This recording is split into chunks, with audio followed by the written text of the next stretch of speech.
Recyclico, making lithium-ion last forever. Recyclico's patented recycling process achieves up to 100% recovery of battery metals from lithium-ion batteries for electric vehicles, including cobalt, lithium, nickel, manganese, and aluminum. Recyclico Battery Materials Incorporated trades on the TSX Venture AMY, on the OTCQB AMYZF, and Frankfurt ID4.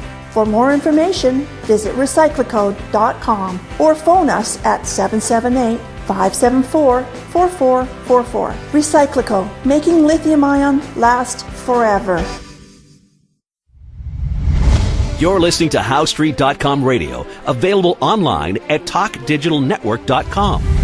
Welcome to HowStreet.com radio, the online source for market opinions. Here is Jim Goddard. My guest is Ted Dixon, CEO and co-founder of IncResearch.ca, Canada's first online financial news and research service, providing insider news and knowledge to investors. His website, CanadianInsider.com, and that's the home of the Canadian Insider Club. Ted, welcome back to the show. Jim, thanks for having me back, and it's almost July, so here we go. Ted, are insiders still broadly bullish on Canada or in Canada? Well, yes, Canadian insiders are broadly bullish about the Canadian market. And I think that's probably due to, it's kind of been a ho-hum year so far in the Canadian market. And, we've been dealing with a lot of economic global pessimism. There was quite a bit of excitement about China opening up, but since then, they've run into some headwinds in terms of, getting their economic momentum back, but also, of course, dealing with the Chinese government's meddling in the economy, and so there's a few headwinds in China that have people a little down, and as a result, the Canadian Insider Index is pretty much flat year to date. However, insiders are a lot more optimistic than that in Canada. Our Inc. indicator, which measures companies on the TSX with insider buying versus those with key selling, it's over 100%. That means there's more companies with key buying than selling. So that's a positive way to start the second half of the year, and with any luck, the second half will be better than the first half. We got off to a pretty good start in January, but I think it's kind of fizzled a bit I would say primarily over China concerns, and then, then all of a sudden you had this kind of massive move into AI stocks in the U.S., and you had a bit of a bubble, I would suggest, form there quite quickly, and which kind of leads us to U.S. insiders, and they're not nearly as bullish about their market, and I think it's because there's been a lot of over excitement in the U.S. in the big tech names that have pushed up the broad market and have probably made it a bit more expensive compared to what its true prospects are going forward. Are they expecting a rebound towards a more robust global economy? Well, look, I think that there's a lot of sentiment baked in the cake on both sides of the coin. I think you've got a lot of bearishness towards China, and you've got a lot of optimism towards technology in the U.S. It's a mixed bag in terms of when you listen to economists about their views about the U.S. I mean, you seem to have two very strong camps, those who believe it's doomed for a recession and those who believe everything is great, and everything in between, of course. So, I think it remains to be seen, but the fact of the matter is that you've got on Friday a key meeting of Chinese policymakers who are expected to announce some form of support for their economy. Now, they've been under-delivering for the past 6 months. It's been underwhelming policy response from China.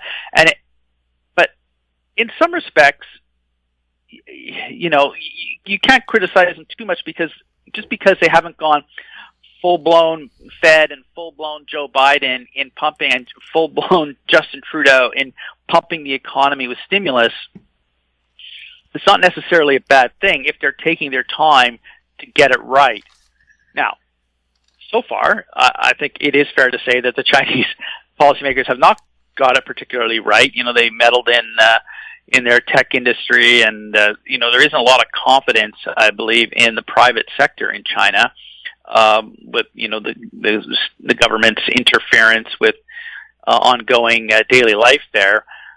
Will we see a change? Certainly, we heard some encouraging words from Li Qiang, the new premier, when he addressed the World Economic Forum on Wednesday. But we'll have to see, right? Giving a speech is one thing, and politicians are great at doing that, but delivering is quite another. But we may get something as quickly as Friday that could help turn the narrative. And the other issue that China has had to deal with is the weak Japanese yen. They compete with Japan on exports, so they've kind of had a double whammy here. They've had kind of a lackluster policy response coming out of COVID-0, and they've had a Japanese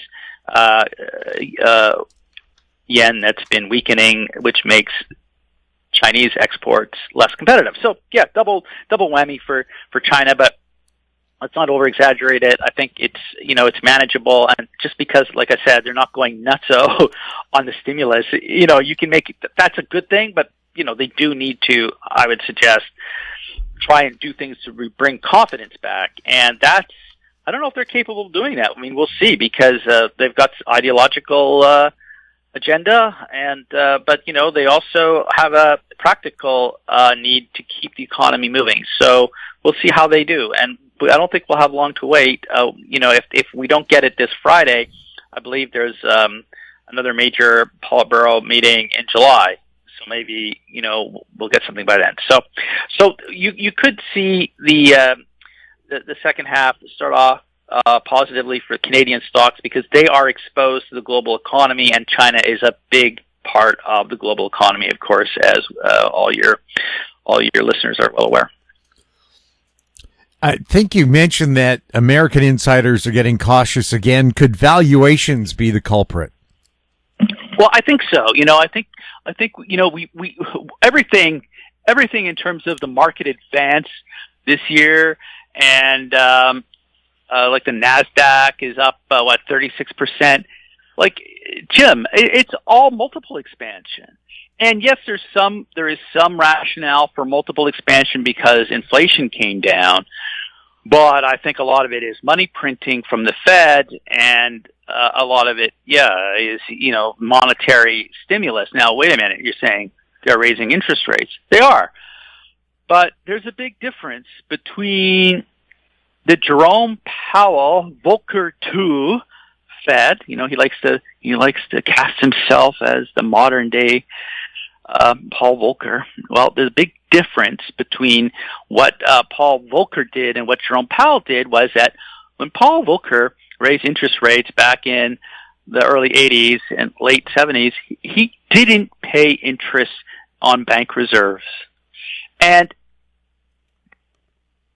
that notorious Nobel Prize winning central banker, Ben Bernanke, who, brought us modern day QE, also brought us brought the American central bank the innovation to pay interest on bank reserves. And so now the Fed is paying billions and billions of dollars every month to banks on the money they have sitting with the Fed. And this did not happen during the Volcker years. So we've got money printing going into the economy. Yes, I know they're also doing quantitative tightening, but it's being, in a sense, offset to some extent, anyways, if not more so, that with interest payments. I haven't done the math on that, so and there's other programs. I mean, the Fed's doing so much. They're busybodies, Jim. I mean, they're paying interest on reserves. They're paying interest in something called the reverse repo facility, which is basically the Fed's own money market fund to help keep interest rates at the level they need to keep them at. They're bailing out the banks with a special program that's got at least it had $100 billion in it. Last time I checked, maybe it's off a bit, maybe it's up a bit.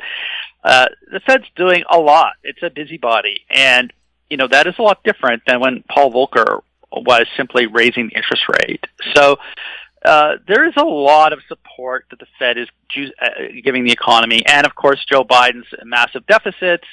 The last estimate I saw was that in this fiscal year, the U.S. government was going to spend over $600 billion on interest payments. Well, that's $600 billion.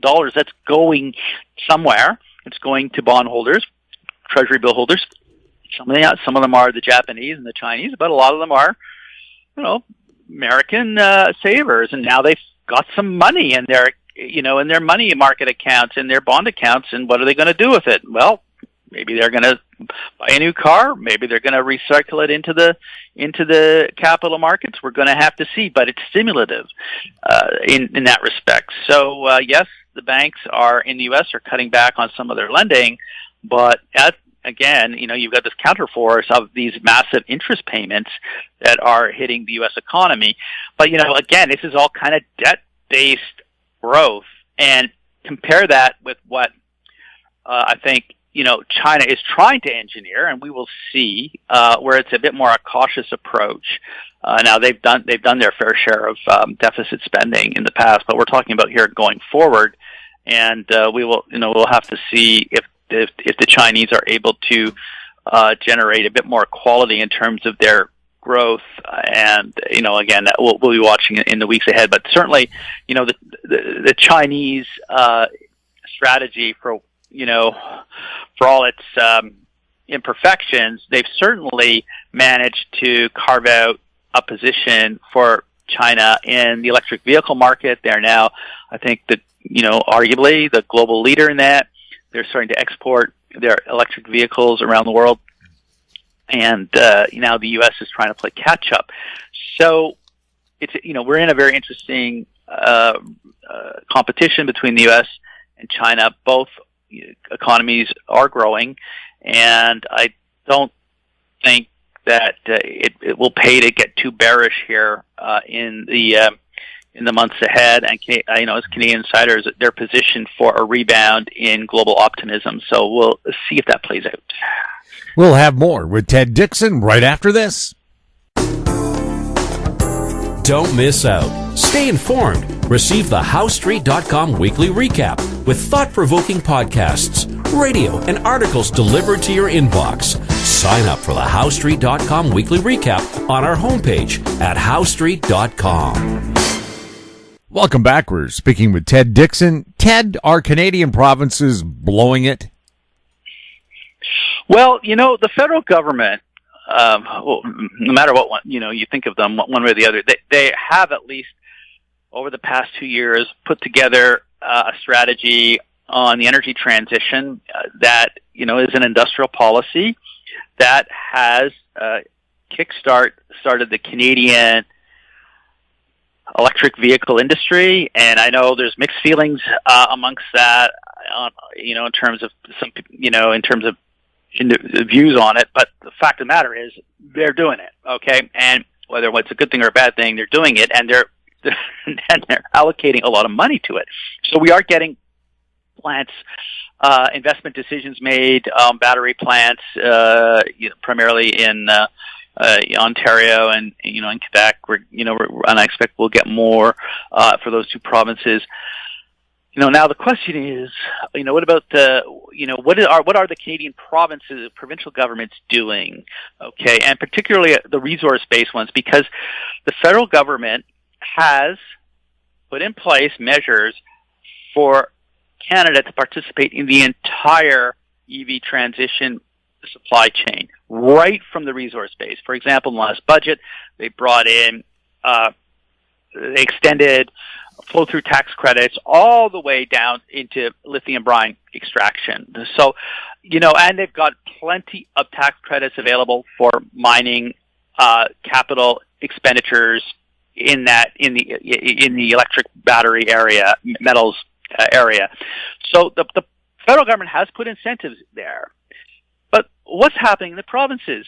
And like, for example, Quebec used to have a reputation of being a pretty good jurisdiction for mining.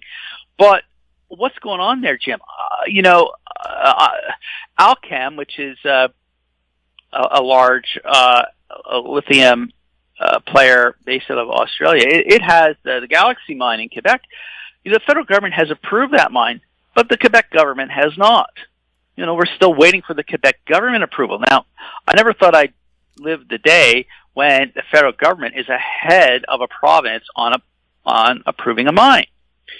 I mean, I'm aware of a small junior that's waiting for its drill permits in Quebec to do a bulk sample, and they put the application in the fall, and they're still waiting. And come on, it's summer 2023 now.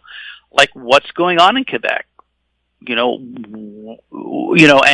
they seem to have lost their mojo there. Let's talk about Alberta. Okay, Alberta, massive exposure to the fossil fuel industry. That's fine. I don't expect the fossil fuel industry to disappear in 2023. No, but they are still, vulnerable to the electric vehicle movement, which, fortunately for Alberta, they've got plenty of lithium. However, as we just learned from a company that released a PEA this month, Alberta has recently released new guidelines, and for lithium brine permitting, and basically in one key element they say, if you're building these facilities to extract lithium brine, you're going to need a certain permit if you process more than 5,000 cubic meters per day or more of water that contains minerals. Okay, fair enough. But then, just as an add-on to this directive, also an environmental impact assessment may be required. Say what? That's an also thing that they've just stuck in this in this regulation. And by the way, Jim, instead of the project taking 4 years to develop, maybe it's going to take 6. Maybe. We don't know. Basically, we're going to have a meeting and we'll think about it. We'll look at your project. We'll have another meeting about it. And a few months later, we'll let you know. Like, is this the road Alberta is going down? And they just put this directive out in March. Like, it is just like, no. Investors don't want, maybe there will be an environmental assessment impact. Investors want to know what the terms are. When will there be an environmental impact assessment required?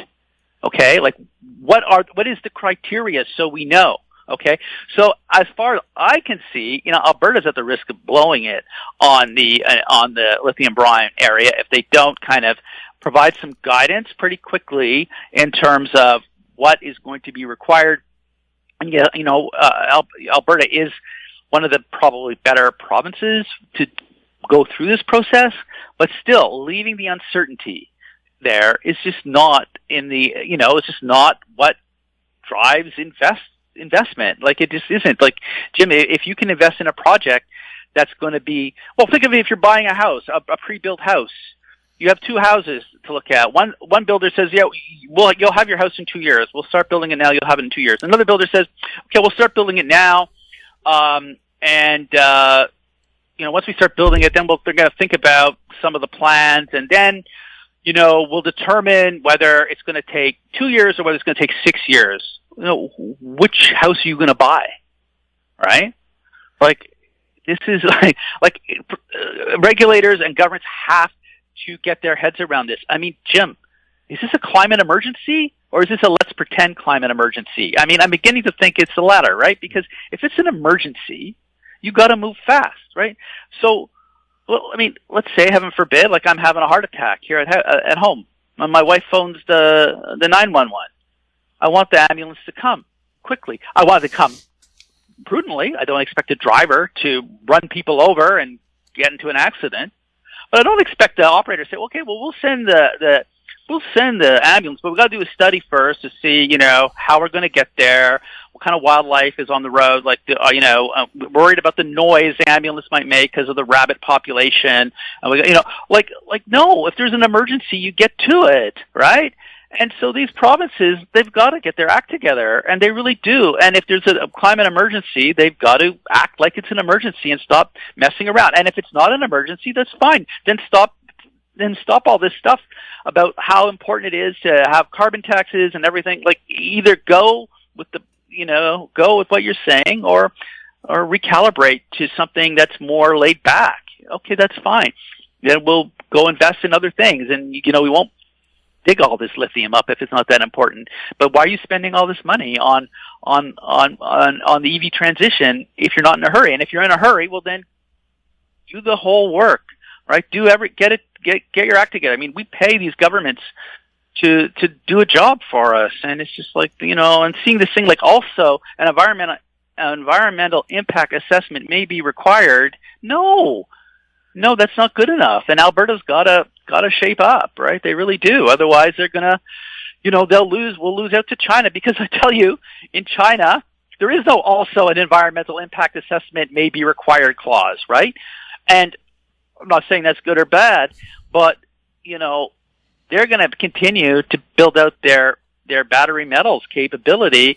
And if we don't do it, guess what's going to happen? In 2 or 3 years, politicians are going to say, oh, you know what?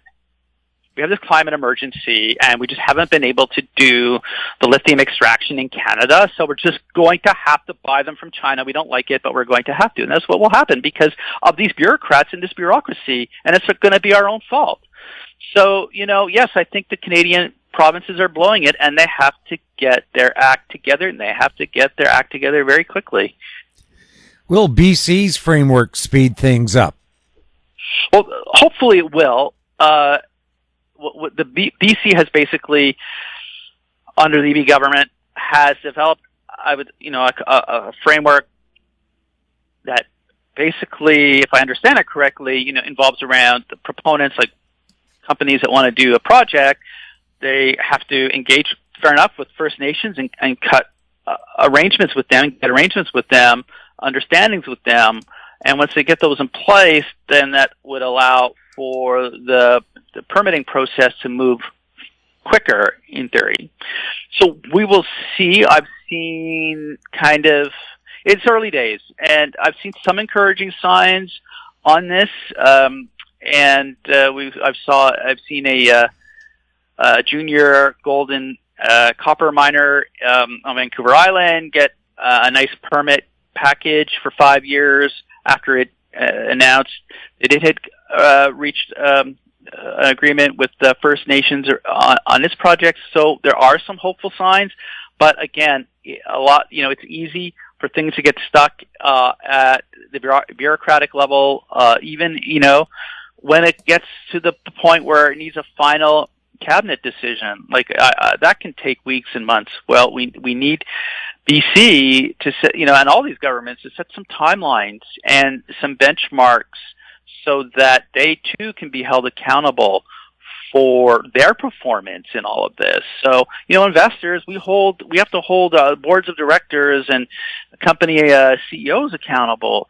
But, taxpayers and voters have to hold their governments accountable for managing, the trade-offs between the climate and the environment, but also getting the job done.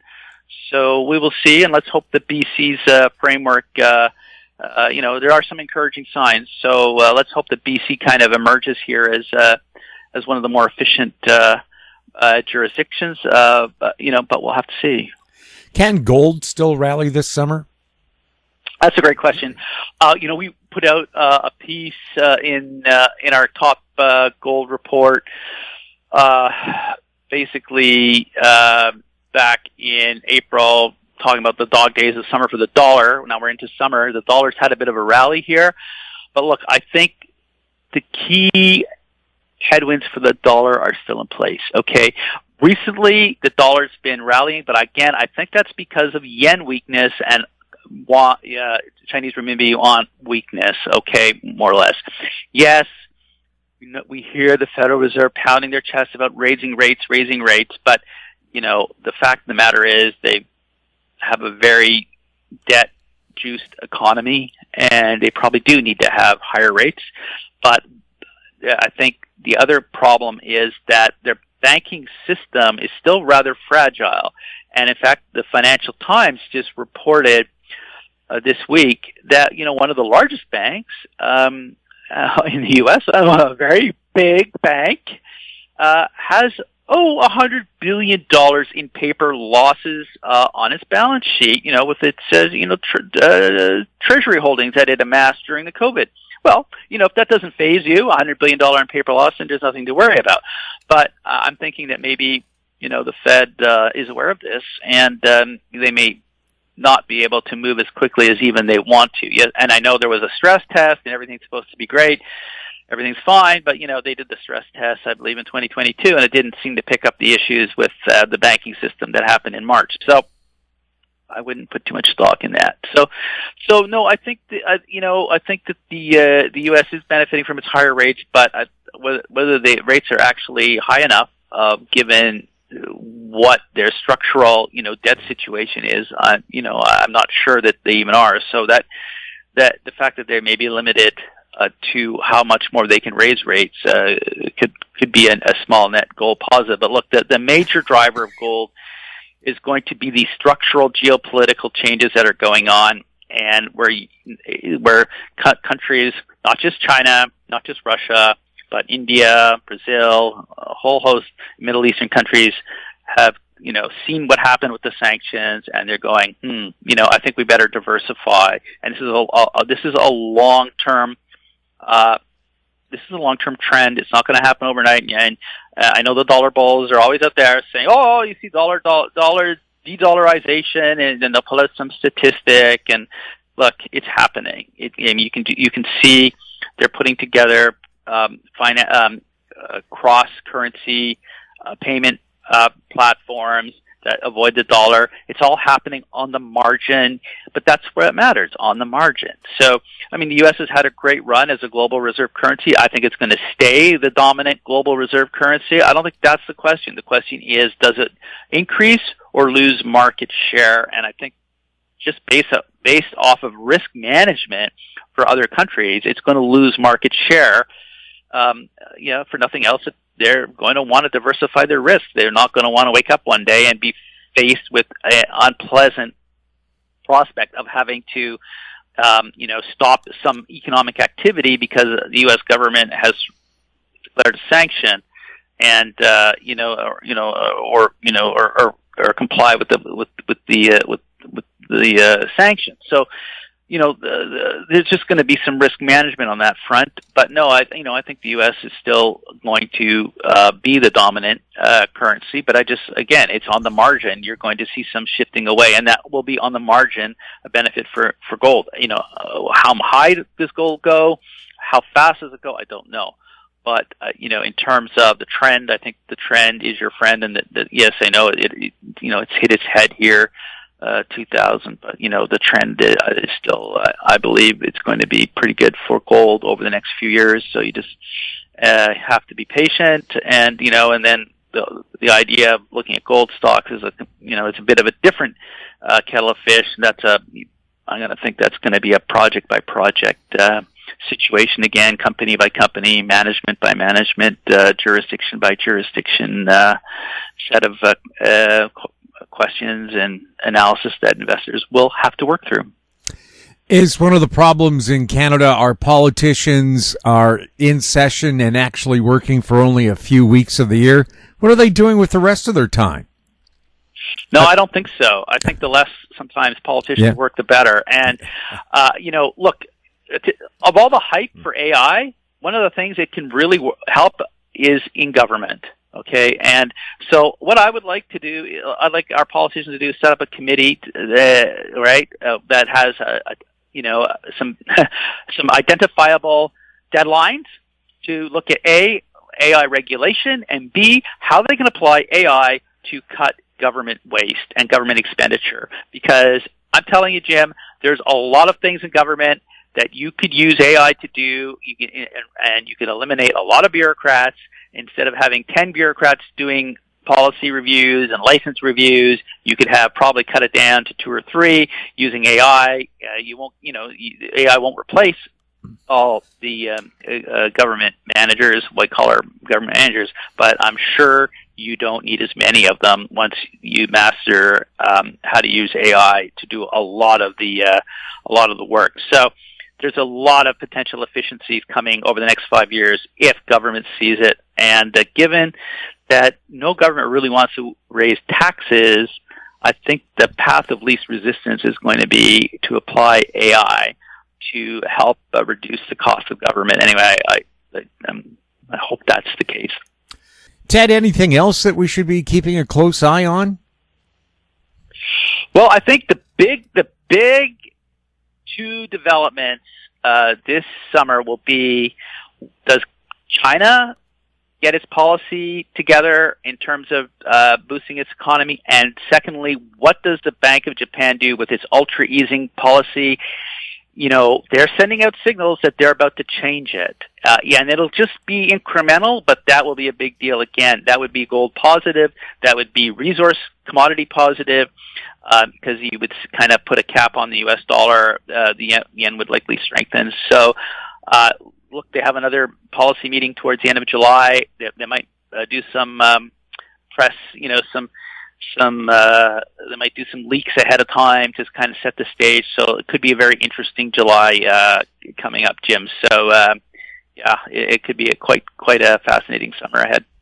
Ted, thank you so much for chatting with us, and have a great Canada Day. And for our American listeners, a great July 4th. Yes, happy Canada Day to all the Canadian listeners, and happy Independence Day to all your American listeners as well. My guest has been Ted Dixon, CEO and co-founder of IncResearch.ca, his website, CanadianInsider.com. If you have any questions for Ted or for any of our guests, you can send them to info@HowStreet.com. Find us on Twitter @HowStreet. Our YouTube channel is Talk Digital Network. We're also on Facebook. I'm Jim Goddard. Thank you for listening. Comments made on HowStreet.com radio are an expression of opinion only and should not be construed in any matter whatsoever as recommendations to buy or sell any financial instrument at any time. Available online at TalkDigitalNetwork.com. HowStreet.com radio is a production of HowStreet Media Incorporated.